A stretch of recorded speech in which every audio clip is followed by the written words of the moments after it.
living in the wild and living off the land, running through the forests, and, well, it all shortly came to an end.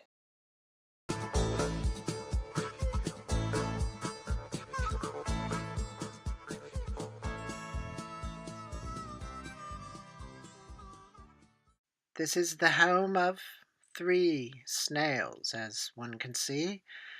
At least they have a good caretaker that loves them and takes them out so they could stretch their foot every now and then and get a bit of fresh air. Well, we're lucky here today to have these wonderful snails in house, their house to be precise.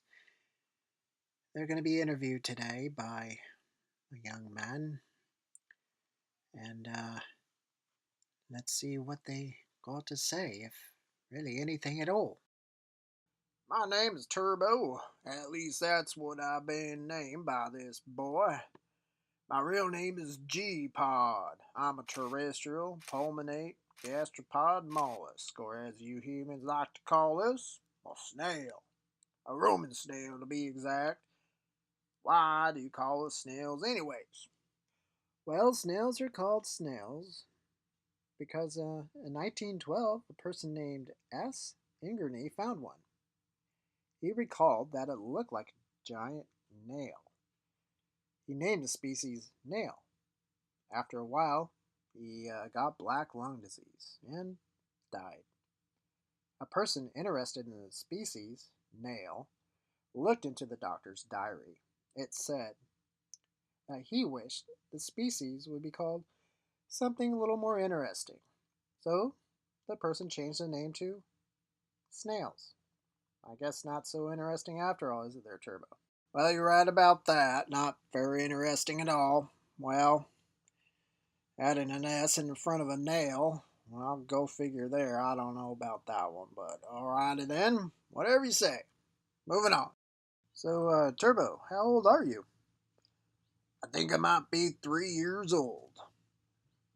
So, seeing how your species is deaf, how do you know what I'm even asking you?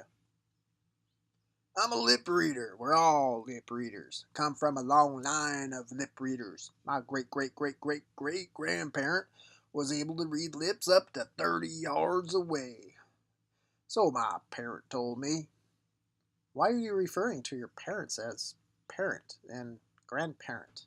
Well, I'm a hermaphrodite, which means I have both male and female reproductive organs and produce both eggs and sperm. Yep, male and female. I lay up to 85 eggs at one time, but only a few survive. Kinda sucks. Well, who's this? Hey, my name's Dylan. Yeah, I'm new here at this box, and I don't know, things seem to be going alright, I suppose. I met a few new friends here. Well, actually, only two. Turbo and Grace. Grace is a little bit younger one. She seems a little quiet, but all is well here in the new surroundings. We've we like to get out every now and then, and our new friend lets us get out and about. Stretch our foot, and yeah, that's about it, I guess. We are known for a few things. We can actually move quite fast. We're one of the fastest in our breed. We could move up to 55 yards in an hour flat. We can also vertically lift up to 10 times our own body weight. Boom! Beat that. You humans need steroids to do that sort of thing. Well, I don't know. I guess that's all I got. Back to you, Turbo. See you guys later. Bye. Well, Dylan seems nice. I did see you had another friend here. What's her story? Well, her name is Grace. Grace is the younger one of the group. She can't read lips yet, though. So she comes around, for an interview, I guess. I'll have her say a little something. So let me ask you something there, Turbo. Do you know how long your species lives? I guess all depends where you live at. I did live in a pretty mellow environment where there were no snakes, chickens, geese, or turtles. So I will probably live my full 200 years. Well, that's about 15 human terms. Hey, did you know that snails have been around on Earth for about 600 million years? Wow, I had no idea. Impressive.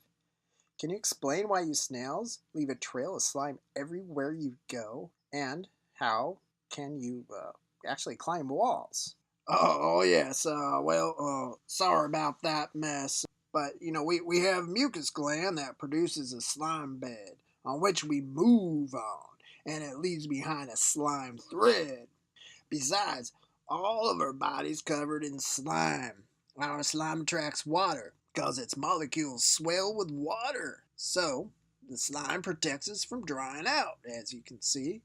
Also, our slime has surprising properties between flexibility and stickiness. That's why we can walk on walls and upside down.